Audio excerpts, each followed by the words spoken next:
Alors le bois, forcément, il a un profil différent selon le lieu où il vient, évidemment. Et encore une fois, on peut même comparer un petit peu à ce qu'on a raconté tout à l'heure avec les vignes, avec le raisin.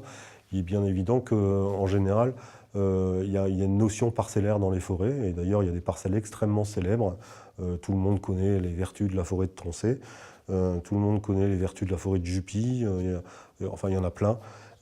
Mais en fait, c'est l'influence de la pousse de l'arbre par rapport à la nature des sols. Plus un sol sera léger, c'est-à-dire sableux, ou alors s'il a de l'argile, il fera des structures un peu plus fortes et donc des grains peut-être un peu moins fins.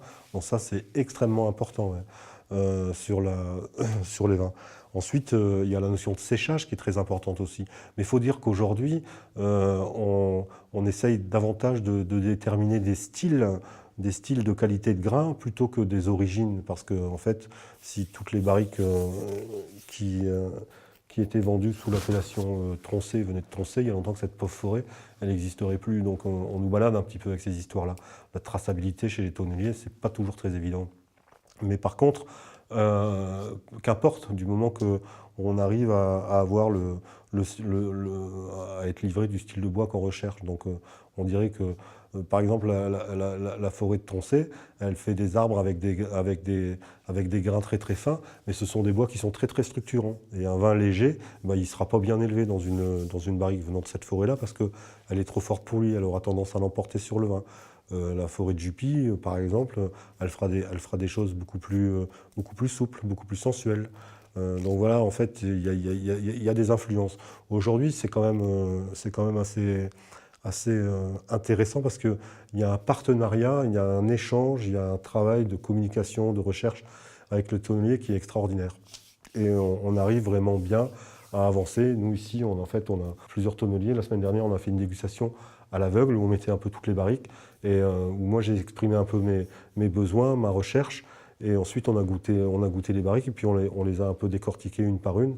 J'ai trouvé cette dégustation fantastique, autant de la part de l'intelligence et le professionnalisme de ces gens qui finalement étaient tous ensemble et sont des concurrents. Mais par contre, on arrive à tirer des conclusions. Moi, j'arrive à passer mon message et j'ai un parc à barriques qui s'affine, même si ici, moi, le bois neuf, ça ne représente pas grand-chose, hein, c'est entre 20 et 30%.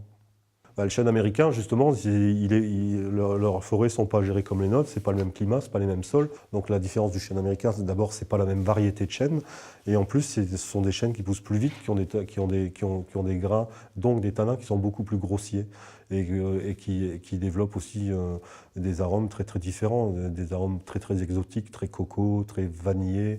Et en fait, ce sont des barriques qui marquent énormément les vins.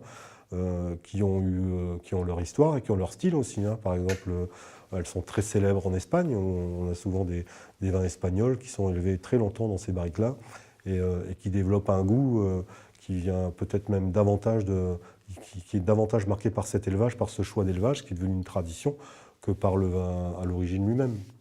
Donc en fait, ce sont des barriques ici qu'on utilise assez peu. En tout cas, quand on est dans une logique de grands vins, de grands crus, on ne les utilise pas. Par contre, sur des produits plus modestes, pour amener un boisé, une sucrosité, une notion un peu d'élevage, elles sont utilisées parce qu'elles coûtent à peu près la moitié du prix d'une barrique française et qu'elles apportent beaucoup. Donc ça permet à des gens de moduler des élevages un petit peu comme ça. Mais là, encore une fois, on sort du monde des grands vins, on parle de produits un petit peu plus basiques, un peu plus entrée de gamme, quoi.